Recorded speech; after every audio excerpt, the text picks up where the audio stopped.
Zergatik errezitatu behar dira poemak tonu honetan. Behin, norbaitek erabakizuen poemak horrela errezitatu behar zirela. Geldiuneekin, tono kursiarekin, eta somnifero bat irentsi izan bagenu bezala.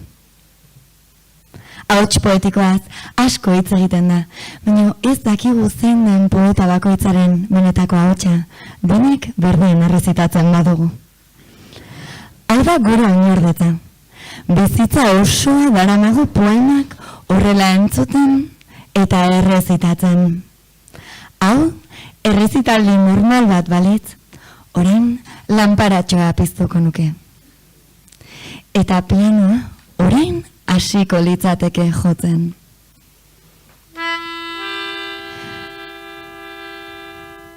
Loreak.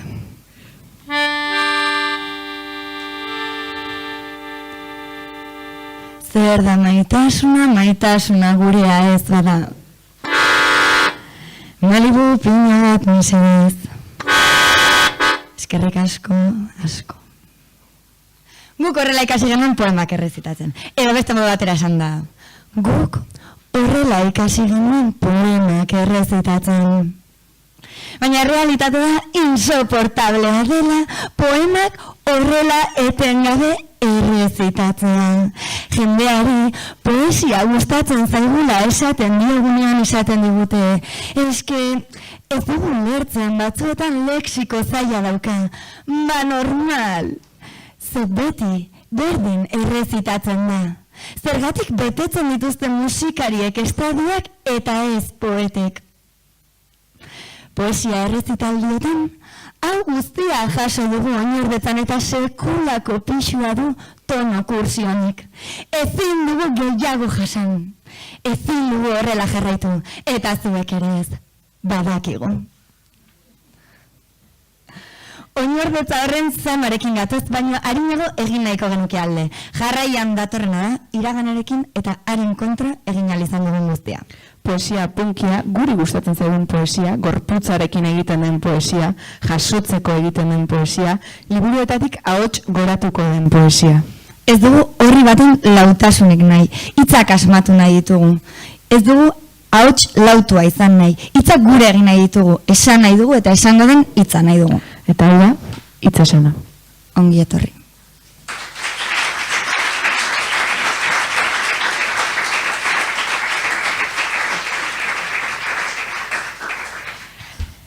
Ongi etorrian, Magian Tigre kolektiba, Usurbilen, jardunalditan, eta irakurriko ditugun poemak gureak dira, eta bakarrik esan nahi dizuegu, gustora entzuteko, irekitzeko zuen txakarrak, besoak, hankak nezuena, begiak, eta, hau spoken gorra da.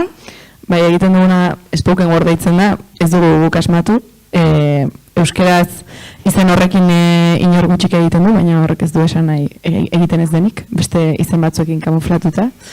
Eta da poesia molde bat, batez ere inglesa hitz egiten duten herrialdetan lantzen dena, eta bada ahots goran irakurtzeko egiten den poesia, rapetik gertu dago, baino ez da rapa, poesiatik gertu dago, baina igual biziagoa da.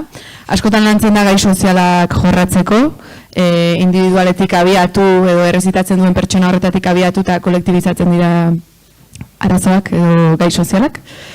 Eta guk ere aldarrikatu nahi duguna da, poesia ez dela gauza elitista bat, ez dela jakintza berezirik eduki behar, ulertzeko eta barneratzeko edo jasotzeko, eta horixe. Eta esiko, gara? Txalotu daiteke, koreatu daitezke poemak. Txalotu behar da. Txalotu behar da. Koreatzera ez dut behartuko, baina, bueno. Ez da gaua, baina berdin du. Probatu. Pogo bat.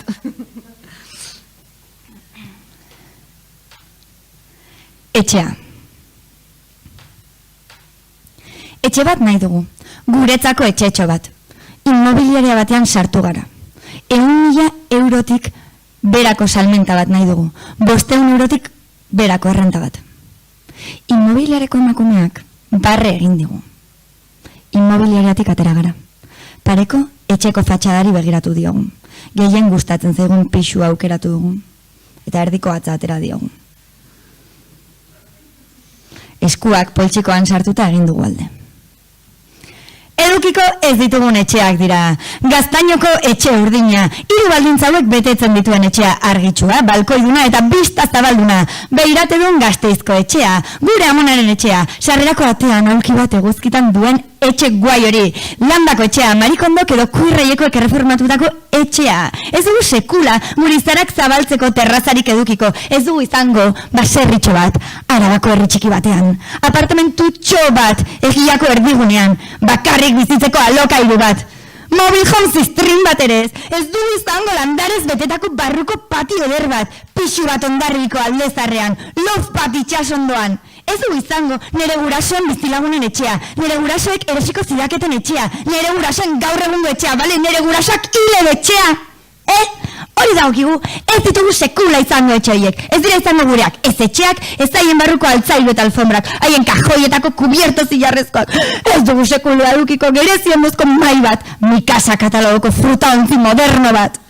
Ikeakoa ez den mai bat, Ikeakoa ez den armairu bat, Ikeakoa ez den mesanotxe bat, Ikeakoa ez den apalategi bat, Ikeakoa ez den aterkiontzi bat, joder! Ez dugu sekula izango etxerik, ez dugu jasoko etxerik oinordetzan, ez gara jabe izango eta hori dagokigu, alkilerra etxe jabeak prekario ekilibrio, balkoitxo bat, erdi hildako landarekin, erregalatutako sofa gogorra, soinua egiten duen somierra hor niki eta non dago boje gurrezko ensaladera?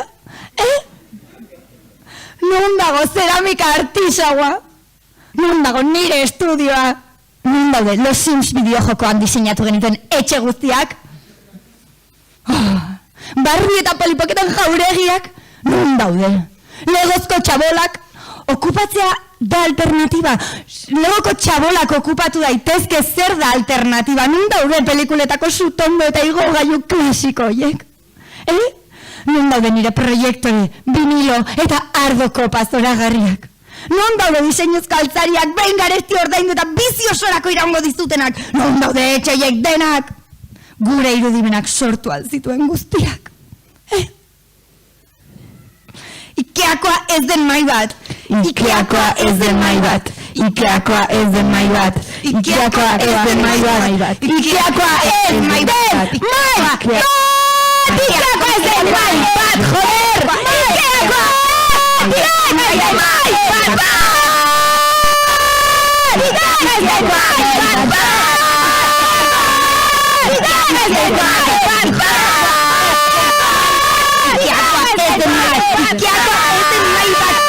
Sekula edukiko etxe horiek, ez dira izango gureak. Haien barruko altzairu eta alfombra, kubierto zilarrezkak, behin ordaindu bizi osorako iraungo dizutenak.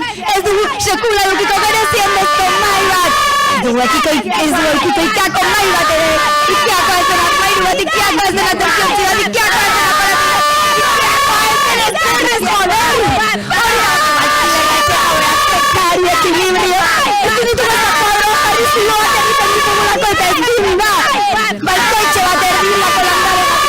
Erregalatutako gogorra soinua egiten den somierra. Non daude pelikuletako sutondo eta igogailu klasikoak. Nire proiektore vinilo eta arteko patzera. Venga, ordaindu eta bizi osorako iraungo dizutenak.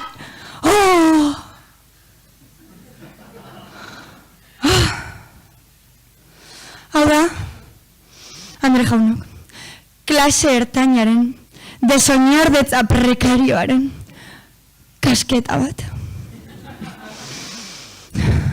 Etxetxo bat nahi du.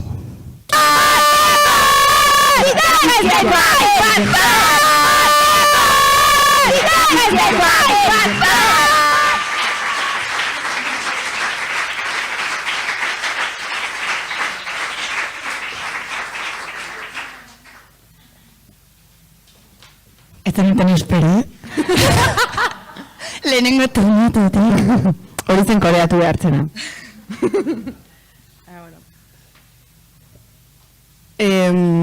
Bueno, gizarte mugimenduei buruzko jardunaldiak dira hauek, ez, eta guk musika sartzen dugu mugimendu horien barruan, eta bertan gertatzen diren dinamika batzuk ere bai.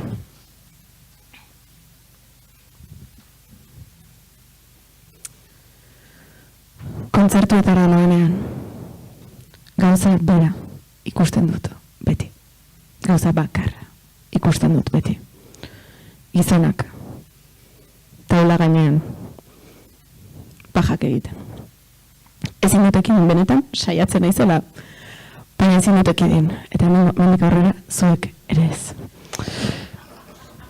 Begiratzen ditut haien eskuak, azkar mugitzen, haien aurpegiak modu arrabietan bihurritzen haien izerdia, elkarri begira, apasionatuki, eta hori bakarrik ikusten dut, masturbazio publiko eta kolektibo bat. Pajak, taula gaineko pajak, gitarrak ampliak, pedalera luzeak, jaston bombo, kaja, klak, pajak erritmo ezberdinetan. Eta horren trapatata, autotunarekin pajak, bai, eta Euskal Herriko favoritoa. Tupa, tutupa, tupa, tutupa, tupa, tutupa. Erritmo horretan paja asko egiten dira Euskal Herrian. Eta begira, nola distorsionatzen dudan soinua sakatzen badut 100 pedalau. Eta begira, nola aldatzen dudan soinuaren frekuentzia sakatzen badut beste hau. Eta nola egiten duen gitarrak sakatzen badut. Eta métele distor, eta súbele el gain, eta bájale el gain, eta ¿qué cojones es el gain? Google! Bilatzen ditut Googleen pedalerak, eta Ableton, eta Smog, eta Looper, eta Synth, eta Googleek esaten dit que estoy muy fuerte para cargar con el ampli. Eskerrik asko, Google. Baina nik nahiko nuke da orgasmo aurpegi ridikulo hori jarri jende askoren aurrean. Inolako lotxarik gabe, nik ere onanismoa praktikatu publikoan nire lagunekin. Performance hori egiteko baimena eman nire buruari. Zer dela jendeak, txale egingo luke eta esango luke, oh bai, ze ondo sakatzen duen pedalera, ze ondo distorsionatzen eta kontorsionatzen duen, eta ze ondo dakien gitarra eta ampli eta bombo eta kaja eta klak, klak, klak, klak, klak, klak. Eta hori dena egiten. Baina gogora bezagun, ni publikoaren artean nago. Ez nago ondoian, ni publikoaren artean nago. Eta beraz, ez dut espazio aereorik. Ez dut ikusten, joder. Ez dut ikusten. Beti nago, aretoko pertsonarik altuenaren atzean. Beti bukatzen dut, aretoko pertsonarik altuenaren atzean. Beti bilatzen dut aretoko pertsonarik altuena jartzeko bere atzean. Horrela gutxienez, badut arrazoirik aserretzeko ikustitu denen gizonak taula gainean elkarri pajak egiten. Mugitu zaitez, joder. Ez dut ikusten, joder. Ez zera mugitzen, joder. Gutxienez dantzatu, joder. Utzi lekua, joder. Utziko idazu lekua, mesez. Favorez.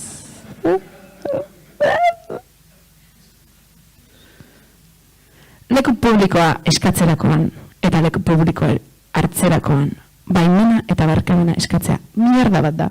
Eta horregatik hau da nire lehenengo orgasmo publikoa. Eskerrik asko.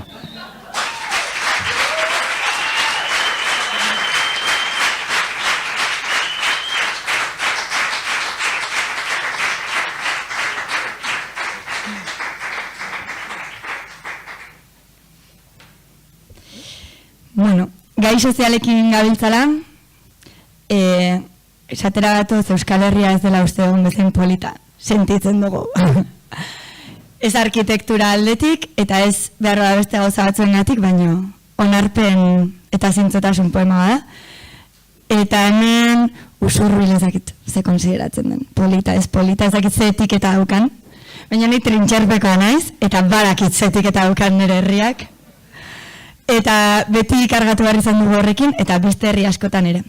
Eta bueno, niz bait aurpegi arraroa jarri digutenei eskainita. Euskal Herriko herri industrializatuei, fama txarrekoi eta periferiako auzo itxusiei dedikatu nahi diet poema. Nire herria itxusia dela esan didate berriro. Ez dudala bertakoa ematen, barrio batean bizi naizela. Ez didala pegatzen. Gehiengoaren hiria jaun Andreok alakoxea da. Eta ez dugu ikusi nahi, hori ere Euskal Herria da eta ez dugu ikusi nahi. Testuinguru historiko eta soziopolitikoek baldintzatzen dute gure ustezko edertasuna. Eta nire auzoak itxusi izateko etiketa asko duzka. Nik ere nahiko nuke batzuetan nire auzoan gauzak bestelakoak izan balira, baina tazun guazea, galdetu didazu zuk ere. Nire herriaren izena esan dizut, eta ea zein aurpegi jarriko duzun zain geratu naiz. Eta beste behin ikusi dut gauza bera. Aurpegi hoien atzean, klase desberdintasuna dago, arrazismoa dago, aberaskeria dago, nagusikeria dago, xenofobia pixka bat ere badago. RH negatibo txute bat. Ez, nien nahi xenofoboa. Ez, Aurpegi hoien atzean daude langileen pixu eta fatxada deskaskariatuak, 80. hamarkadako jonkiekiko mespretxua, gure aiton amonen migrazioa, nire herrikoa denki den euskera maila baxua. Hor daude zu eta bi honentzarik ez duten pertsonak eta haien familiak. Hor daude herrigintza ulertzeko beste modu batzuk. Hor daude ikastolako Euskal Herria versus nire auzoa. Adreilu bat eta beste adreilu bat. Adreilu bat eta beste adreilu bat. Adreilu baten eta beste adreilu baten artean dago nire lehioa. Eta barruan ni adreiluzko den nire auzoan, nire auzokideekin. Eta niretzako hori da ederra. Baina zure aurpegi horren atzean daude, nire auzoan entzun daitezkeen bost hizkuntzen jerarkizazio bat, dorreak, telepitzak, militatzen ez duten transboiomarikekiko deskomunitatea, ertzain izateko ikasten dauden gazteak. Euskal Herria ez da esan diguten bezain ederra. Aparkatzeko lekurik ez dagoen auzoetan bizi gara. Etxeak eta errepideak jarraiak dira. Batzuetan herrien arteko mugak ez dira bereizten. Gazteek pipa jaten dituzte saskibaloiko zementuzko pistetan. Euskararen alde egiten duten euskaldun berri nekaezinak ditugu eta euskeraz dakiten espainolak. Barrio bajeroak etzaizkigu horren arrotzak batzuei eta gustatzen zaigu. Itxusitasuna maitatzen da gure bizilekua modu ulerkorrogo batetik begiratzean. Itxusia dena irakurtzen jakin behar da, duen ageriko arrasto politikoa. Baina hori ez omen dakizue, auzo ederretan bizi zaretenok. Maite dut itxusitasuna, bere aldeon eta txarrekin maite dut nire auzoa. Ez dut kanpo aurreritzirik behar. Edertasunaren eztabaida amaiezina da. Baina, tazu nungoazea, galdetu didazu zuk ere, eta bakarrik esango dizut. Nungoazea, galdetzen didazun urrengo aldean, nire auzoa baino itxusiagoa den aurpegi hori ez jartzeko. Eskerrik asko.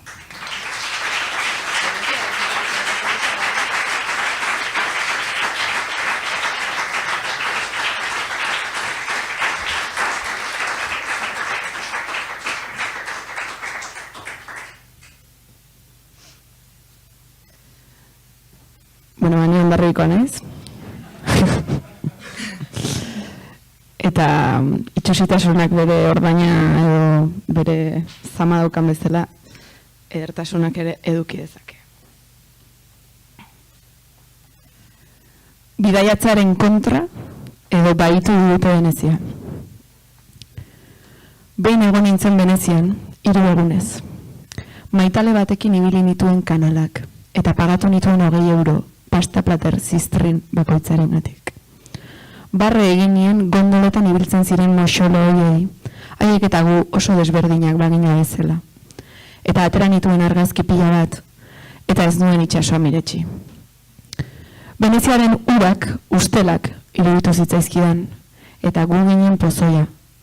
Sentitu nuen ondora zijoala Venezia, somaten nituen hain zutarriak eta erdarka, kulunka, kruzero erraldoien itzari honetan.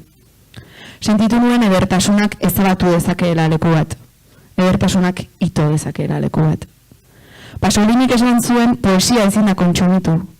Venezia ez duzu zurekin eramango, souvenir kutreenetan eta argazkirik performatuenetan. Veneziako bisitari eta herritarra naiz ni, turista turismofoboa, maldizioa eta ukendua aldi berean. Itxaso lasaia begiratzeko aukera daukat neguan eta herri baitua gainerakoan. Kanalaren ondotik bearen arraina naiz ni. Gorroto zaituztet Veneziako kaleetan. Ez da zuen errua, baina gorroto zaituztet. Plaga bat zarete, eta plagaren parte naiz ni. Eta ez ditut ulertzen diskurso publikoak, zergatik jarraitzen dugun hazkundea zizketan, hotelen okupazio maila altua ospatzen, Venezia ondora doa, Donosti ondora doa, Hondarribia ondoradoa harri bat bezain astuna, kurtzero izugarrien itzalean. Ez dut ulertzen gure hiztegia, zergatik jarraitzen dugun desazkunde hitza saiesten, eta hegaldiak merke erosten, benetan merke aterako zaizkigulakoan. Zu, bidaiari, turista, turismofobo, zeri egiten diozu ies, zer ez dago zure etxean? Denbora, lasaitasuna, pakea? Zer ez duzu etxean? Zer ikusi duzu Venezian hemen ikusi ez duzunik? Horren beste jenderen artean, leku hori dagoeneko ez da ederra, dekoratu bat da. Desagertu da Venezia betirako. Desagertzen ari zaizkigu leku propioak eta trukean beste leku propioak ezabatzen ditugu. Pasolinik esan zuen poesia ezin da kontsumitu eta nik diot lekuak ere ez. Lekuak kontsumituz gero desagertu egiten dira. Veneziako kanaletako arrainek ezagun dute amu bakoitza. Kolore eta forma desberdinak identifikatzeko gai dira. Egiten dituzte tesiak eta disertazioak amuei buruz. Amuetan kateatutako zizaren aldeko elkarteak dituzte, manifestazio arrakastatxoak egiten dituzte amuen kontra ahoak urazalera aterata. Eta hala ere, amu bat ikusten duten bakoitzean egiten dute kosk.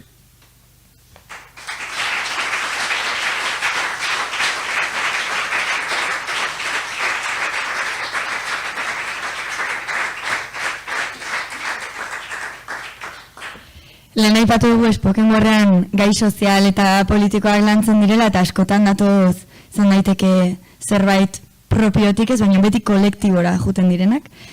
Eta pozik idazten dugun bezala gustoz, aserra ere asko idazten da. Eta hau gure lagun baten kontakizun batetik datorta oso aserre idatzitako zerbait da, baina ironia erabilita. Beraz, ez egin farrik.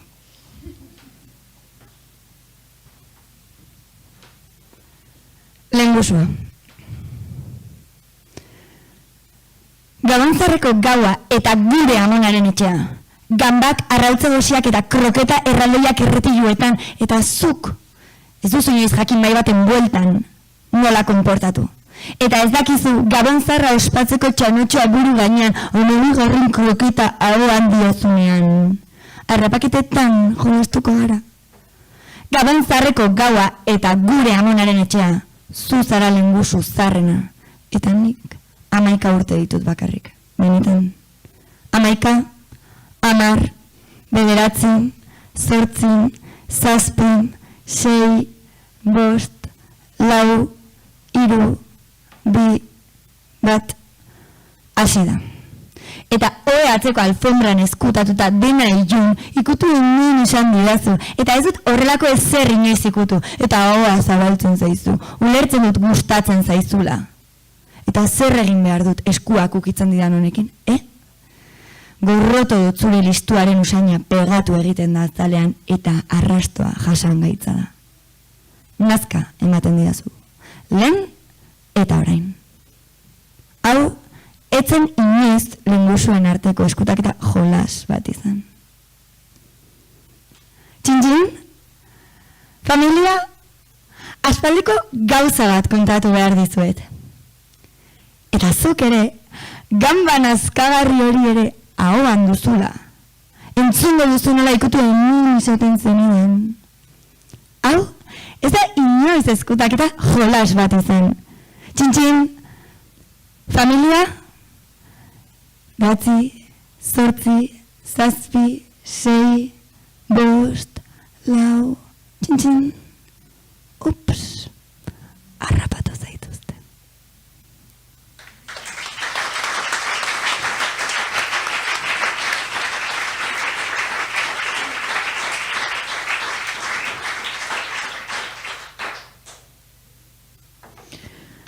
Bueno, ukasi genuen hitze soinaren proiektu hau, eseri ginen eta identifikatu genituen hainbat gai landu nahi genituenak, ez? Iruditzen zitzaizkigunak, nolabait ukitzen gintuztela, gu kolektiboaren, gizartearen parte geren einean, ez? Eta gai bat izan zen fedearena. Guk komunia egin dugu, baina ez gara sinistuna. Eta, biskat esaten genuen zertan sinetxiliteke. Eta ikusi genuen, gure inguruan asko erabiltzen dela tarota, eta orduan horoskopo negrota. Eta orduan horri buruzko poema bat osatu dugu.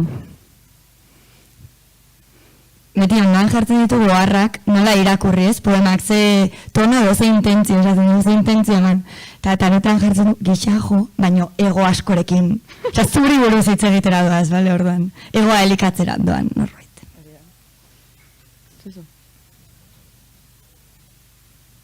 The Bluetooth device is ready to pair. Ya está. Tarota.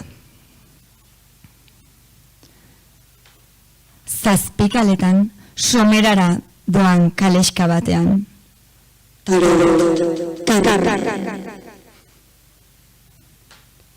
Ahots batek aholkuak ematen dizkit. Maigaineko marrazkiei begira nire buruz ari daizketan. Igarleak hau ezagutzen. Zeren beldur zara galdetu dit. Erabil intuizioa.